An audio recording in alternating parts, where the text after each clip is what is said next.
आज wing commander भूमिका सिंग आणि लेफ्टनंट कर्नल सोफिया कुरेशी या महिला अधिकारी ऑपरेशन सिंदूर सारख्या महत्त्वाच्या मोहिमांमध्ये देशाला माहिती देताना दिसत आहेत।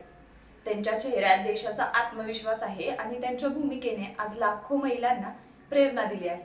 पण आज जिथे महिला लष्करात कर्तृत्व गाजवत आहेत तिथे काही दशकांपूर्वी हा निर्णय सोपा नव्हता। नमस्कार, मी पल्लवी, स्वागत आहे तुमचं इब्लिशच्या या विशेष व्हिडिओमध्ये। माजी संरक्षण मंत्री शरद पवार यांनी नुकतंच सांगितलं की संरक्षण मंत्री असताना त्यांनी लष्करात महिलांना सामावून घेण्याचा प्रस्ताव ठेवला होता। त्यावेळी तिन्ही सैन्य दलाच्या प्रमुखांनी त्याला नकार दिला होता।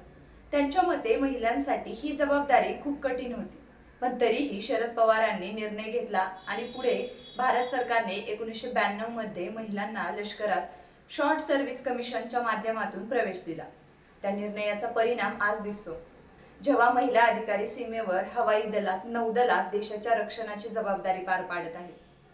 देशाच्या सुरक्षेचं श्रेय कोणाच्या नावावर जावं हा मुद्दा बाजूला ठेवूया, कारण या क्षणी ज्यांचं खरं कौतुक होणं गरजेचं आहे त्या म्हणजे आपले जवान आणि विशेषतः महिला अधिकारी ज्यांनी आपलं कर्तृत्व सिद्ध केलं आहे। तुम्हाला हा व्हिडिओ आवडला असेल तर लाईक करा, शेअर करा आणि आमच्या चॅनलला सबस्क्राईब करायला विसरू नका।